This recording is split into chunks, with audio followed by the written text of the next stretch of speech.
Paddy Power are offering money back as a free bet if the horse you back finishes second, third or fourth to the SP favourite in at least 2 races every day this month. Max £25 per race. T's and C's apply. 18 plus. BeGambleAware.org. Welcome to this latest Racing Post weekend podcast, looking ahead to a fantastic weekend of action. We haven't got Sizing John, but any weekend when Q card races has to be a good weekend. I am Lee Mottershead. Maddie, you are? Yes, I'm Maddie Blair. She's Maddie. I'm not actually hosting for once, so it's a nice change again. It's a break for Maddie. It's a break for Maddie. And also, Maddie's a fantastic tipster. So she will be giving you a ton of winners over the course of the programme. As in Ireland will be our guru over there, Mr. David Jennings. Hello, David. Hi, Lee. And Rob Catterton from our lovely sponsors, Paddy Power. Hello, Rob. Hi, Lee. How are you? Good, good. Well done, guys. OK, so we will crack on with the Betfair Chase. First of all, before we look at the ones that are running, just quickly, has Jessica Harrington made the right call by not running Sizing John? DJ? Yeah, I think so. I'm not sure if the whole Triple Crown idea was entirely hers. I think it was more Alan Potts, and I think she kind of felt a little bit guilt-tripped into it, maybe a tiny bit, but I think she was happy enough to go along with it. And then, like, if you think of it, 3 mile, 1.5 furlongs on heavy ground for a horse that had 3 hard races in last spring, it was a lot to ask, and it could have just ruined his season, I think. Yeah, potentially, I suppose. Yeah. But we've still got a great race. Perhaps not a vintage Betfair Chase now, but an interesting race. Yeah. Maddie, Bristol de Mai heads the market. Yeah. When you won the Peter Marsh Chase in very similar conditions, albeit a bit shorter trip, he looked like the second coming. Would you expect that sort of performance again? I would, because I think these are his optimum conditions, but I'm actually going to go with Q Card because they're his optimum conditions as well. Yeah. On ratings, I mean, Bristol de Mai is a great horse, but we have to remember he's still officially got £6 to find off level weights here. And there's been this great retirement talk of Q Card. I think he was going perfectly well when he fell in that Charlie Hall. He always tends to come on from it for his first run anyway, even though we're confident that they had him spot on. I think this will be his Gold Cup. And I just think at the prices, he's the one to be with. He's got a proven form. Bristol de Mai has, as you say, these are his optimum conditions, but he has the tendency to just throw in a random stinker. Yeah. So it'd be interesting. But I think at the prices now, Q Card, I think he should be favourite, really. Yeah, DJ, I'd be all over Q Card as well. Actually, before we go to you, DJ, Rob, how are you guys betting on it? Yeah, so we're 11-8 Bristol de Mai. He was even favourite before Sizing John was pulled out. We're 7-4 Q Card, 9-2 Outlander, 10-1 T for 2, 20-1 Traffic Blue Eden. Shantou Flowers, the outsider at 50s. OK, Rob, while you're on a roll, how do you see the race? I was going through this last night. Bristol de Mai, I think he's an awful price, even though he's probably got good Haydock form, and Haydock seems to be his track. Like everybody, I'm a big Q Card fan, but you go through all of his form, and to me, there's holes in pretty much every one of his runs since he won the Melling back in 2016. Like even the Grade 1 he won in Ascot last season, it's as bad a Grade 1 as I've ever seen. Like, he's beaten Shantou Flyer. Like, there was 6 runners. I think 5 finished. Like, it was an awful race. What about his Betfair Chase 1 year ago? That wasn't an awful race, was it? It wasn't, but he beat Coney-Gree, and Coney-Gree was only coming back, and there's every chance to say Coney-Gree badly was in need of that run. And he was still magnificent, Rob. He was still magnificent. No, it was, yeah. It was. To me, there's been a couple of signs that he is getting on. He's not the Q Card of old. Now, he could prove me wrong. He was beaten in the Charlie Hall, of course, last season, and he came back and won. But I just think he looked in big trouble when he fell in the Charlie Hall this season. And I just think, as great as he is, and like we go back to the Champion Bumper when he won that all those years ago, it's sad to say, but I think his good days are behind him. And I'm going for Outlander pretty much by default. He came back to win the last day. The word was they were hunting him beforehand, which they used to do with Don Poley. That can rejuvenate a horse. He's a 3-time Grade 1 winner. By default, I think Outlander's going to win this for Ireland. OK, he's a bit inconsistent, Diddy, isn't he, Outlander? He is, yeah. It wouldn't be for me. No. He's one of these ones that pops up when you least expect it. So the fact that Rob is expecting it means he'll probably run a shocker. Good. I'm going to go on a mini rant here. I think the market is all wrong, and I think Rob is completely wrong. Good. Bristol Demai, first of all. Let's look at the facts, okay? He's ran in Grade 1s 4 times. He won the Scilly Isles, which was a shocking race.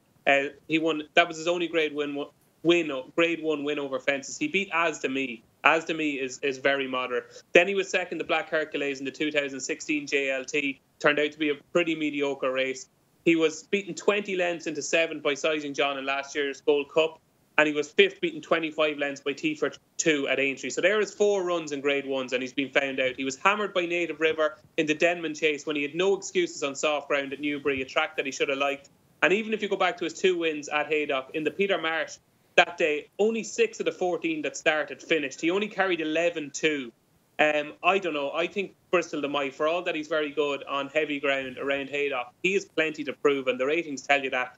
Look, Q-Card has won the race 3 times, and this is by far the worst Betfair chase he's ever contested. Yeah. So he's won better renewals of the race. He was rated 176 when he won this race last year. Has he disimproved £8 since? I don't think he has. And if you go back through his form, every time he's had a fall, he's bounced back. Like when he fell on a second start over fences at Cheltenham, he came back and he was just beaten by Bosworth. When he fell in the 2016 Gold Cup, he came back and won at Aintree by 9 lengths. He fell in the Gold Cup last year and he came back, and I thought he ran a fairly respectable race when just beaten by Tifert 2 at Aintree. I think this race is going to be his swan song. I think it's going to be the race that we'll remember him by. He's fine on heavy ground. He's brilliant around Haydock. I thought he was travelling and jumping fine last time at Wetherby. I think he should be favourite, and I think he'll win a pretty poor renewal of the race. Deidre, Totally that was like a sort of Churchillian speech. Yeah. I really enjoyed it. Just before we leave this race, just a debating point. In terms of the jockey situation with Q-Card, Maddie, I was speaking to a trainer, what name recently, who was saying that he thought it was a very good idea they changed jockeys. He felt that Paddy Brennan, excellent jockey though he is, he thought that Paddy had maybe been rushing the horse a little bit in his races and maybe not always making the right call, and that a young kid coming at it with a clean sheet of paper with no real pressure on his shoulders might really gel with the horse. How would you see that? Well, I said, I think on Monday's Postcast, or whenever I was last on, that I think Harry Cobden, first and foremost, is excellent. Yeah. A jockey, just as a jockey and what he does and how he rides his race, I think he's absolutely superb. I think he'd give half the jockeys in the way a run for his money, despite his age. Don't think it matters at all. How he conducts himself out of the saddle is excellent. I'm not sure, I don't think he's got no pressure coming into this. I think he will feel it a little bit, but he can obviously handle it. And I think, yeah, that could be spot on. I'm not sure if Paddy necessarily rushed him, but perhaps it's just time for a new person to step up and see how they get on. I can understand it perfectly reasonably. Okay, Rob. Just a quick word, Lee, on Harry Cobden. If you're talking about a jockey going into a race with plenty of confidence, 6 of his at the time of speaking, as we used to say, the time of writing, but at the time of speaking, 6 of his last 12 rides have won. And if anybody watches his ride on Flaming Charmer at Chepstow the other day, a kind of a front runner that he got into an absolutely brilliant rhythm. He doesn't panic. And he reminds me, like, he's not going to be this good, obviously. But the way he rides, he seems to model himself a little bit on Ruby in that he's not like Paddy in that he doesn't always make a horse's mind up for him like Paddy sometimes does with Q-Card. He seems to let the horse kind of get into a rhythm himself, which is something that Ruby is brilliant at doing. And he seems to use his legs an awful lot more than he uses his arms. So I always think that's a good sign. So I'd have no negative feelings towards Harry Cobden at all. No, that makes sense. One quick thing to say, if we're talking about Harry Cobden, good rides, he rode a horse called Mick Thonic, who is an absolutely dreadful jumper. The horse has no confidence. He's had a few heavy falls. He won on him, I think it was at the April meeting at Cheltenham last year, and he was absolutely superb. Anyone who can get that horse to jump around the fences is brilliant. And the way he got him to win, I just think he's an absolute star. He's brilliant. Good. And Rob, you were horrible about Q-Car, which is never on, so I'm not going to ask your opinion on that one. One of us will be right anyway. We go on to the 150 at Haydock, 2 mile 3 handicap hurdle. Rob, I can ask you on this one. How do you bet? Yeah, a few of the big guns don't run, so we're 5-2 about Klein. It's 9-2 limited reserve, 6-1 El Terremoto value at risk, and Verney. It's 8-1 Diamond Fort, and we're 10 spar. And which horse don't you want to be lame because you think it'll win? I was very taken with value with risk thrown behind, you know what I mean, Harry, a couple of weeks ago. Yeah. He's a horse, obviously, myself and Dave know from his earlier days. He won a Grade 2 at Ferryhouse, I think, after he left Ireland. But there's no doubt about it. He's a better hurdler than he was to chasing. He just never took the fences. And funnily enough, he's never really run on soft ground since he joined Dan Skelton. So I think, as I said, I thought he ran really well against, you know what I mean, Harry. Top Notch was back in third. And I think value at risk has got a big pot on him, and I think he's the one for that race. Okay, we'll try and whiz this one quite quickly, Maddie. Pick two. One of them was value at risk, but first, limited reserve, quite an obvious one. Second to Elgin at Ascot last time, who's obviously gone on to win the Greatwood. He's only been raised £2 for that, and James Bowen takes £5 off. He's another excellent jockey. He's won the only time he's raced on soft ground, so that's pretty straightforward selection. And the other one was, like I say, value at risk. I think he ran a massive race behind, you know what I mean, Harry. He was getting a lot of weight, but he travelled the best of all of them. He's always had a massive reputation, and these conditions are probably his optimum, so expect a big run now. He's in slightly calmer waters. Okay, David?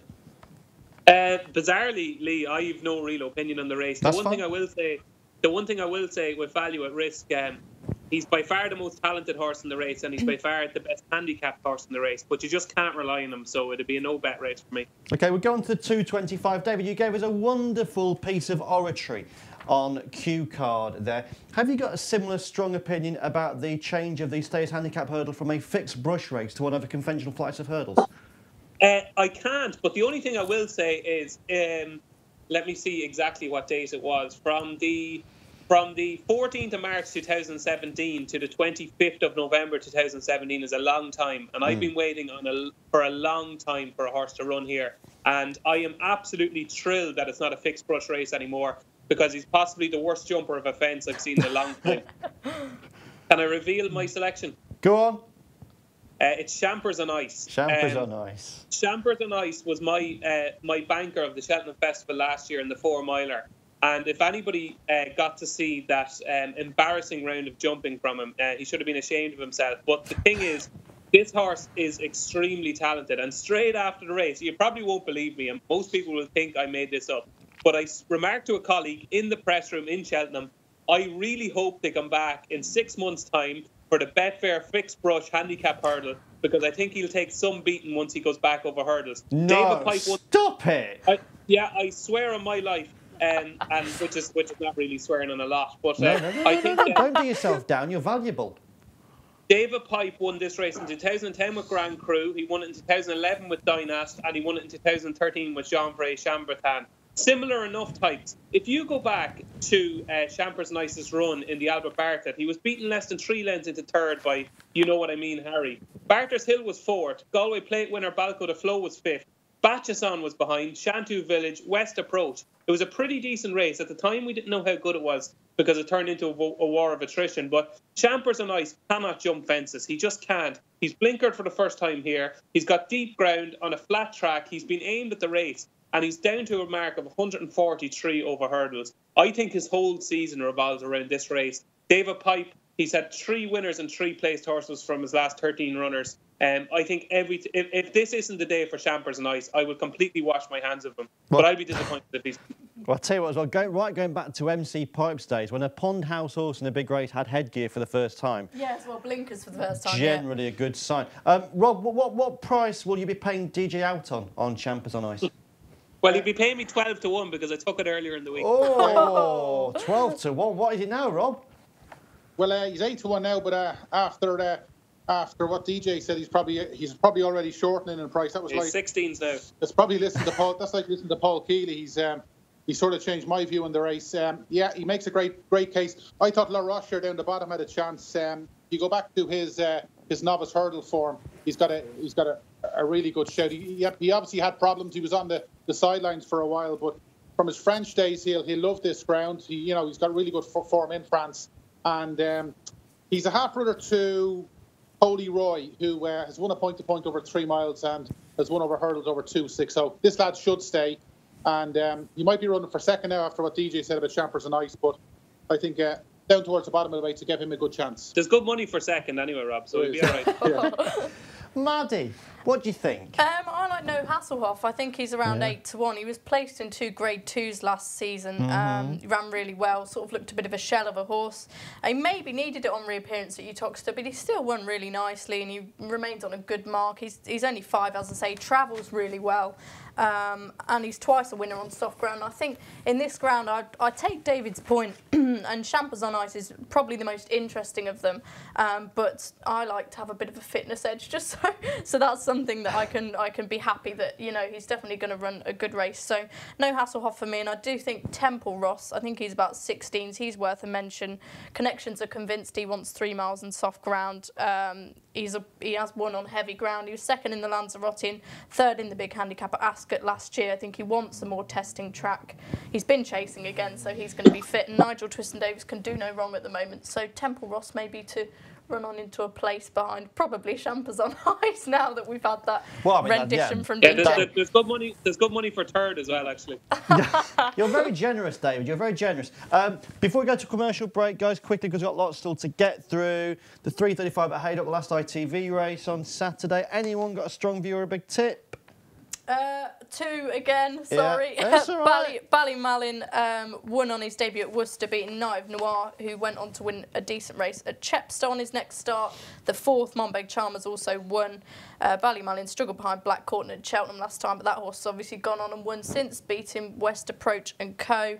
I think he should prove better than 138. And Cloudy 2, he's an 11-year-old now, but he saves his best for Haydock. He won the Peter Marsh off £7 higher last year. Yeah. He's fit from his run at Aintree, and I think he could put up a bold show. OK, guys, anything from you for the 3:35 at Haydock?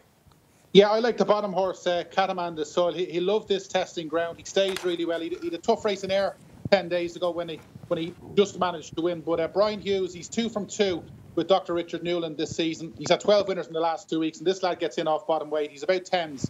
I give him a big chance. Cataman de Sol. OK, DJ, any view on it?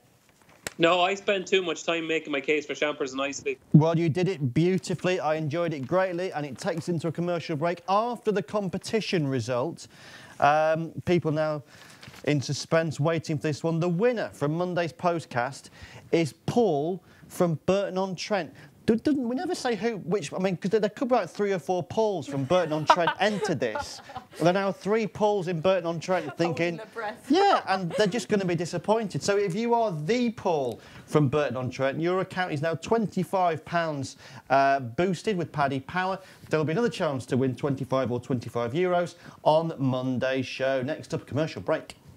Paddy Power are offering money back as a free bet if the horse you back finishes 2nd, 3rd or 4th to the SP favourite in at least 2 races every day this month. Max £25 per race. T's and C's apply. 18 plus. BeGambleAware.org. Postcast followers, welcome back. We move now to Ascot. Really good card at Ascot. I'll be there tomorrow. Looking forward to seeing a fascinating couple of Grade 2 races. The first of which is the Christie 1965 chase at 2:05, which features the wonderful grey turning white Smad Place. Rob Catterson, how do you bet? Yeah, it's a real good race. It's right. We're 11-4 top notch, 3-1 about Smad Place. It's then 7's Flying Angel, 15-2 Top Gamble. We're 9's Frodon, Regal Regatta and Justice Hill, 12's Double Shuffle, and Sizing Granite Sea Outsider at 16s. OK, Maddie, in part 1, DJ spoke beautifully, almost reduced me to tears about Q-Card. I think you are now going to do the same about another popular veteran. Well, I hope so, because I absolutely love Smad Place. We all love him, don't we? We do. He has his penalty, of course, for winning the Old Roan, but he's always come on a lot for his first run. You remember Alan King thought he'd win the Hennessy, and he ran him first time out in that Hennessy. And the next year, he thought, no, I'll give him a prep run, and that's the year he won the Hennessy. So I think this is a great bit of prep placing, although he has that extra weight. I thought he'd have a good shout in the Hennessy if he ran it this year, to be honest. They all need to improve to get to him. That's the skin and bones of it. I can see him going out in front and putting pressure on them with his jumping. You know he's going to stay at this sort of trip, so I think it would take a good one to peg him back. I think is Top Notch still in this? I don't think he is he? No, he is. He is. Oh, he is. So I'm interested. Nico rides him, not Justice Hill. Yeah. Well, even with the penalty, Top Notch still got £4 to fine. So on ratings and how the race could just play out, I think Smart Place from the front, bold jumping round Ascot. You know he's going to stay. You know he's going to absolutely love it. And I think they're all going to have to go to get him. Double Shuffle is one that I thought was a bit of a big price, but It's a competitive race and he could well be playing for places. OK, Rob, are you enthused about Smad Places, Maddie? Yeah, he's a great horse. I definitely give him a better chance than Q Card, but you don't have to keep being nasty about Q Card, Rob. I mean, I'm sorry, but it's just not on. But anyway, let's. Yeah, I think. Listen, he's definitely got a good chance. Great to see him back the last day. There's probably a case that he's better left-handed than right-handed, but going back to that pre-runner race won by, you know what I mean, Harry, obviously Top Notch was a close third. He loves Ascot. He loves this ground. He's actually 2 from 2 at Ascot. You go back to his run in the JLT against York Hill. He'd have never beaten York Hill, but you know that the horses behind him have franked the form since, and I think Top Notch is very solid, and I think he'll take an awful lot of beating in this. OK, Top Notch for Nicky and Nico for Rob. DJ? Joss's Hill for me, Lee. I know people will groan when they hear this, but we constantly just remember the Joss's Hill from spring, where he has to run in left-handed races at Cheltenham, be it the Ryanair, or Aintree, be it in the Melling Chase. And that's our initial thoughts about Joss's Hill when he starts every season. But when you go back through his form, he's 3 from 6 on right-handed tracks. He simply has to go right-handed. And I have a feeling first time out is going to be the time to catch him. He won at the time he won a graduation chase at Kempton last November in his return to action. And you kind of see, he just run a race, nothing to shout about. He absolutely hammered Camping Ground, who's a 159 rated hurdler. He came out next time at Huntington, another sharp right-handed track. And he won the Peterborough Chase effortlessly. 6 lengths back to T for 2 in second. More of that was third, and Dodging Bullets was fourth. For a 5-runner race, it was pretty hot, and he was breathtaking that day. Then he ran in the King George. He was beaten 7 lengths by Thistlecrack. Again, nothing to be too ashamed about. And then we're into the spring festivals, where he was obviously disappointing behind So in the Ryanair. But again, he was bang there turning in. And again at Aintree, he was there turning in. But he just doesn't like going left-handed, I think. I think 12 to 1 is a pretty big price. And I think he's the forgotten horse of the race. I think people forget about that Peterborough Chase win. And when you look through it, that's probably, at this stage, the best piece of form at this type of trip on a right-handed track. Yeah, it looked a really wide-open race to me, that one. Fewer runners, but a classier affair at 240 for the Coral Hurdle, registered as the Ascot Hurdler race. It's had a fantastic roll of honour over the years. Some wonderful horses have won this one. Yanworth was a good winner last season. I've been previewing this for the Racing Post this morning. Just to give a few lines from the trainers. Philip Hobbs was saying with Defi de Soy, they just felt that on balance, this was a better race to start him off in than the Great Wood Hurdle. Pretty clean-winded sort. Goes there plenty fit enough, although would come on a little bit for the run. Lamy Serge, Nicky Henderson was saying he was fantastic in the spring last season, won the French champion hurdle.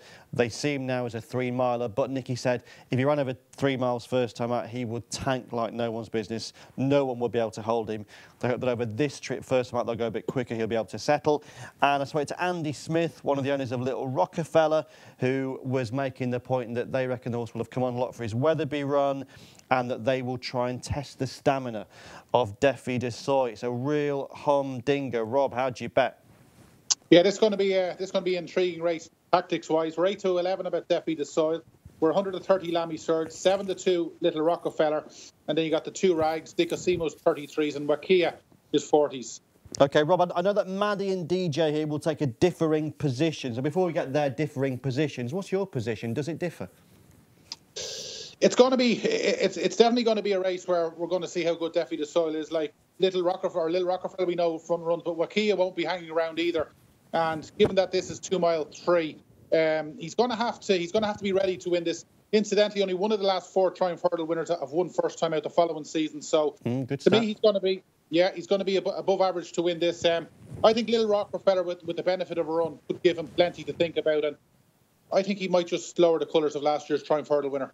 OK, now that takes us seamlessly into Maddie's point of view on this race. Yeah, it does. I think from a betting perspective, you've just got to go with Little Rockefeller on the evidence that you've got. He's an absolutely massive horse. I've always wanted them to go chasing with him, but on that evidence, he's going to come on a lot from his first run of the season. He usually does. He pushed Yanworth very close in this last year, if you remember. He gets £6 from Lamy Serge, £3 from Defi de Soy, seconds in the long walk and the stayers hurdle means he's got a great chance. As Rob mentioned, Wakira is a bit of a tearaway, so if he goes off nice and quick, that could set it up for Little Rockefeller, who stays really well. And I mean, if Defi Desoy is winning this easily, he is a proper champion hurdle horse, you'd have to think. David, Maddie makes a point that from a punting point of view, you have to be with Little Rockefeller. Are you with Little Rockefeller? Well, let's put punting to one side just for a second. We're on a tipping Postcast here. You know what this is all about, don't you, DJ? I mean, yeah. I'll come to that in a second. And maybe, both of them have made a pretty valid point, I suppose. But I genuinely will be absolutely devastated if Little Rockefeller is able to win this race. I think 9-1 Defi Desoy for the champion hurdle is probably generous, to be honest. If I was to give people advice this weekend, apart from backing Champers and Ice, I would advise them to back Defi Desoy at 9-1 for the champion hurdle. Couple of reasons. First of all, trying to find runners in the champion hurdle is a tricky feat. Faheen is favoured. Obviously, there's doubts about him. He was brilliant. He wins the race, obviously, if he turns up like he did at Punchestown last Sunday. You've got Bouvard there. Then you've got Mellon, who might or might not stay over hurdles. We don't know. After that, you're into York Hill, Min, Apples Jade, Lamini, Wicklow Brave and Yanworth. None of them are probably going to run in the race. So at this stage, it looks like it's going to be a very small field in the champion hurdle. I know we're only in November, but they are going to drop away, and it could be a small field. I think Defi Desoy is the best Triumph hurdle winner I've ever seen. I thought he absolutely obliterated a really high-quality field. It'll probably take a while to find out how good the race was, but at the time, Mega Fortune looked a pretty solid Grade 1 performer. So did the likes of, Land of Hope and Glory, Bapam, Charlie Parks. I thought it was a decent race. I think his form stacks up. He'll be fine on the ground. I just think he has a touch of class. If Little Rockefeller is able to beat Defi Desoy over 2 mile 3 around Ascot, I'd be astonished, to be honest with you, because I think I know you can say that Little Rockefeller almost beat Yanworth, but Yanworth is one of these horses that something always almost beats him. He's not flashy, so I can't take that form literally. I think Lamy Surge is a far better horse than Little Rockefeller as well, but I just worry, like Nicky said in your preview, Lee, I just wonder, is he going to be too fizzy first time out? Yeah. He has a tendency to take a real tug. I genuinely do think that Defi Desoy is the real deal, and I will be so disappointed if he doesn't win. It's not a betting race, but my advice would be to back him at 9-1 for the champion hurdle, because I think he could be about 11-2 afterwards. There is logic in that, DG. I was a massive fan of Defi's last season. He was my one anti-post winning bet at the festival last year. Very well done. Well, everything else was diabolical, so it only really regained me a little bit of ground. But I think the case you make there, DJ, for backing him at 9-1 is interesting for the champion hurdle. The 3:15, the Shawbrook handicap chase. How could you not love Cider Grugy? Was really good in this race too last year. Actually, Rob, what price is Cider Grugy? Rob actually hates Cider Grugy. He hates Cider Grugy. Hang on. Rob hates Cider Grugy. Smab place. He hates you hate cue cards, smab. Did you not enjoy Bambi as a kid, Rob? Were you not touched by that? His heart has been torn out. Yeah. Do you know, I can't even watch a scene in Billy Elliot where he leaves his granny without going to pieces. So how you guys can not like these? Rob, what have you got against Cider Grugy? No, I don't really. Listen, he's a great horse, but listen, he hasn't been the Cider Grugy for a couple of seasons. I think he's very much in this race last year. He was really good in this race last year. He dotted up. Yeah, but compared to being a Grade 1 2-miler, it's like all the good horses. Like even with Moscow Flyer, who's the best 2-miler we've ever seen, in his last season, just things didn't happen, and it happens to all the great horses with great respect to them. This is a race I don't have a massive opinion in. He may very well win because it's not a great renewal. Yeah. I'd give Dandridge a chance. He's looked to have a big day in him for a while. He's hit the crossbar in a couple of big festival handicaps.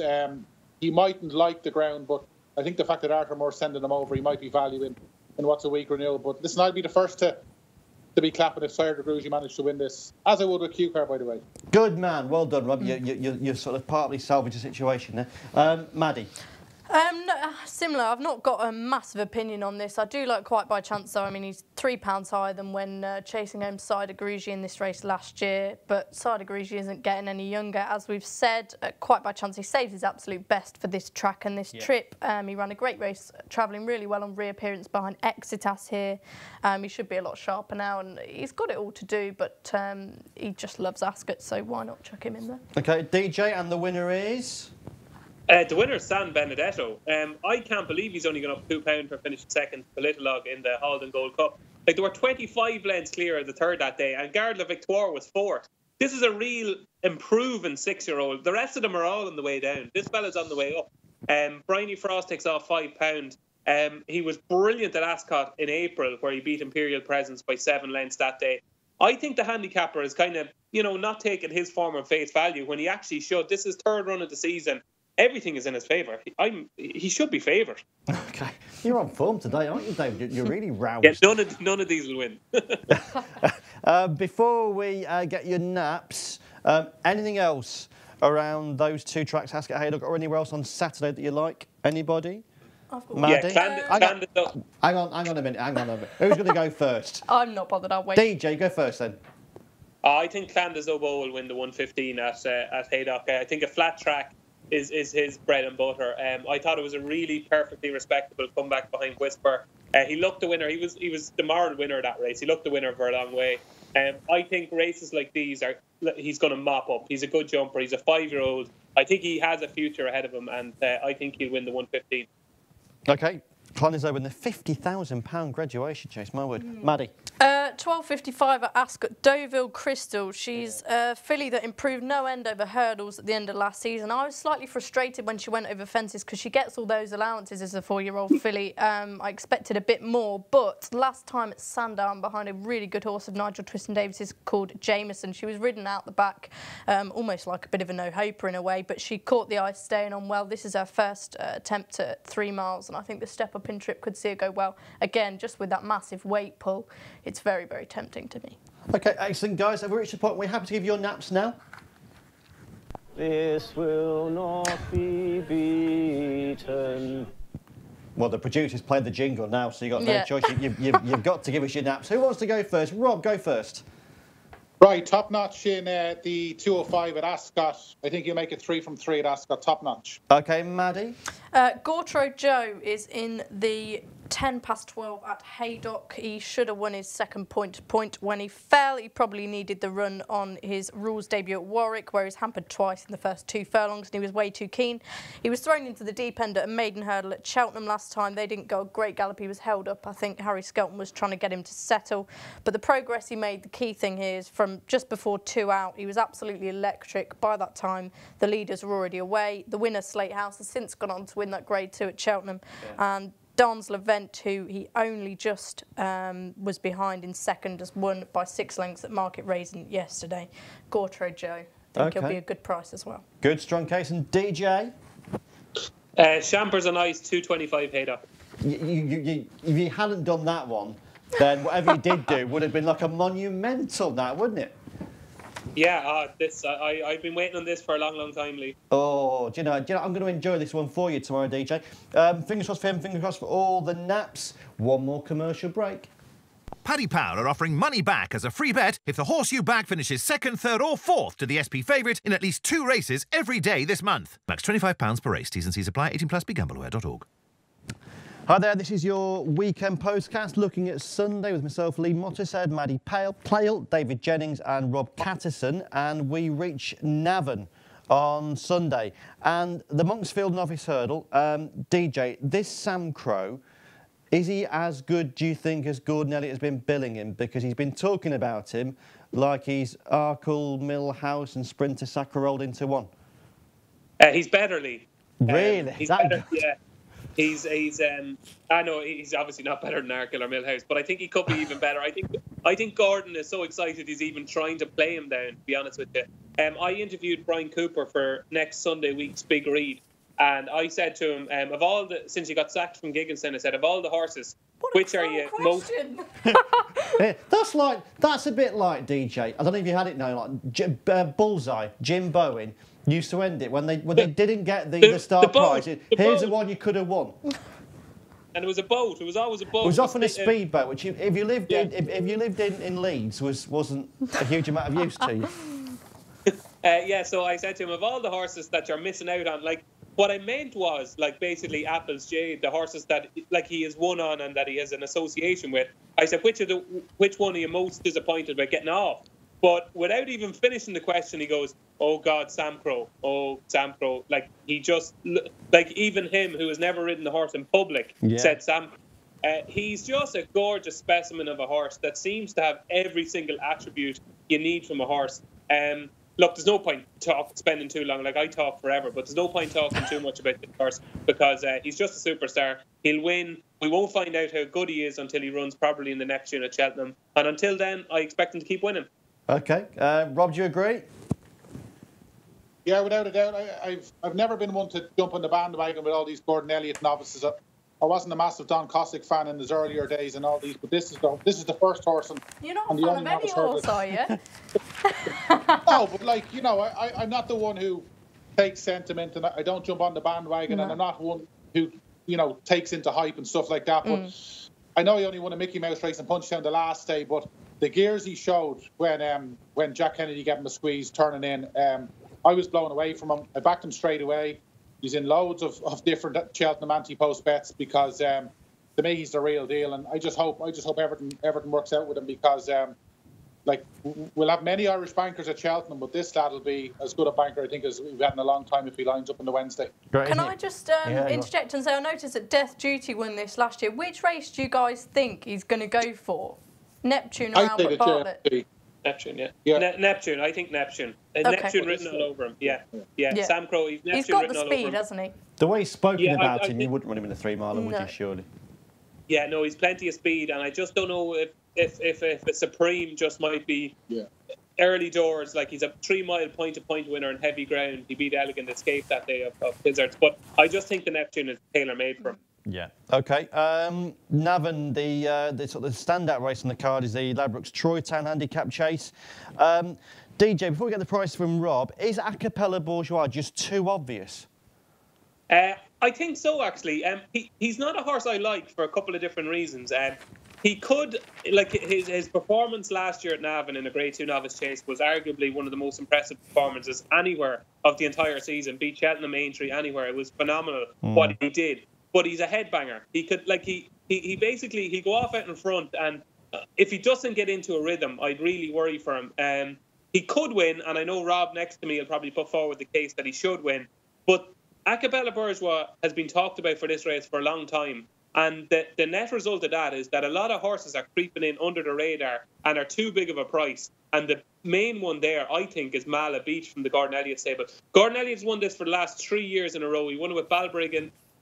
He won it with Riverside City, and last year he won it with Empire Dirt. I think Mala Beach has been aimed at this race. If you go back through his form, he was a really good novice hurdler. He won a Grade 2, I think. He won 2 Grade 2s. He was a really good novice hurdler, and his jumping has got better all the time. The funny thing about Mala Beach is he's going to love this ground. He'll absolutely love it. He returned to action at Galway in October. He was second to a Genie in a Bottle. Traded very, very short in the exchanges. Looked like winning. Just got a little bit tired. He was second to My Murphy in the Thyestas at Gorham Park 2 seasons ago off a mark of 142. He's only £6 higher now. And, you know, he's a 9-year-old, but I think there is grounds there for improvement. He's going to win a big handicap on soft, deep ground. And I think this race is tailor-made for him. I think 12-1 is far, far too big. OK. Rob, is it 7 days ago, or last weekend anyway, we had the Bet Victor Gold Cup where the market assumed that Carl Morlock would be a better horse on his first run for Harry Fry. That obviously didn't turn out to be the case. Horse was pulled up, didn't run his race. But is there a danger the market overreacts here with Acapella Bourgeois having his first run for Willie? It happened again. And what was the one that ran for Willie? Racing Pulse, was it? Okay. That was really well backed in Ireland the other day. I think it moved there from Rebecca Curtis. So it does happen. Yeah, Rob, test this theory for us. Yeah, well, listen, you only got to go back to the Munster National, 3 or 4 weeks ago. Total Recall came from Sandra. Yeah. Same colours, and he's not, he's second favourite, or he's favourite now for the Hennessy. Yeah. and people are going to automatically put this lad in. I love the way Rob called it the Hennessy. Was that a slightly intentional slip there? Well, you mentioned the bet Victor. It's always going to be the Paddy Power to me. So the Mackerson. It's the Mackerson. The Mackerson or the triple print or whatever it was called back in the day. But this lad. Listen, not only are people going to automatically think a total recall a month ago, but he's a 20-1 chance for the Cheltenham Gold Cup, and the vibe in Willie, and I've chatted to Ruby a couple of times about him. They think he's grade 1 material, and if Empire of Dirt can win this race off 148, there's no doubt in my eyes that this lad can win it off 149. Like you go back to the 10 up last season when Roger Loughlin rode him, and he came home alone. He won by 32 lengths or something, but all the other jockeys were pulled in, basically saying that he's let this lad get a free lead, and they all said they just couldn't go with this lad. Like, he's a relentless galloper. He loves soft ground. His 2 wins over fences have been at Navan, and if he's going to be anyway a Gold Cup horse, he's got to win this season. Now, it's obvious to tip up a 3-1 chance for a handicap on his first start for Willie Mullins, but there's no doubt about it. They think this lad is very, very well handicapped, and they could have run him in Goran. They could go somewhere else with him, and it's funny. I don't think Willie's got a great record in this race, but listen, he's the obvious horse. He's going to go off 5-2 or something like that. I agree with Dave. I think Malabeach has got a great chance. He very much caught the eye in Galway. They were placing this race with Noble Endeavour last season. If you're looking for a bet, he's probably the bet. I wouldn't advise backing at Cabela Bourgeois because he's very short, but to me, he probably wins this very easy. Okay, Maddie, any views on the Troy Town? No. That's short, fine. no, I've not had time to look at that one. Absolutely fine. Leave that to the Irish experts. And they've given us a very good assessment of the race. Before we go, guys, anything else on Sunday in Britain or Ireland that you want to tip? Yeah. Go on. Will I go, Addy? Yeah. Obviously, that card at Navan is a really good card. The Beginner's Chase is a really interesting race because you've got Alboom Photo from Willie Mullins against Lamartelan of Noel Meads, who was second to Denario de Zobo, who was impressive since. But the forgotten horse of the race, I think, could be Tycoon Prince of Gordon Elliott, who always looked to me as though he was going to be every inch a top-class chaser. His form fell apart over hurdles, but I think last season you can put a complete line through it because I think they were thinking of sending him over fences and then it got too late.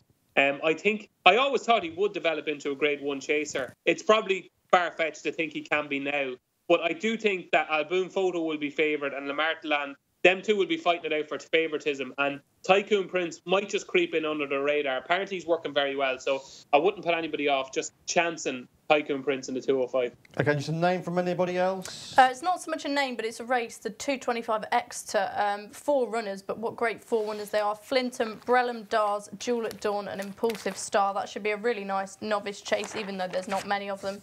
And it's not so much a tip, but I just think Jewel of Dawn, he's not from the most fashionable stable, but he had some really useful novice hurdle form and he could run well. But it should be quite an exciting race, that one. Brilliant. Rob, DJ, Maddie, thanks ever so much. That's the weekend sorted. Thanks for listening. And if you enjoyed listening, then please rate, review and subscribe to the Postcast. Until next time, bye-bye.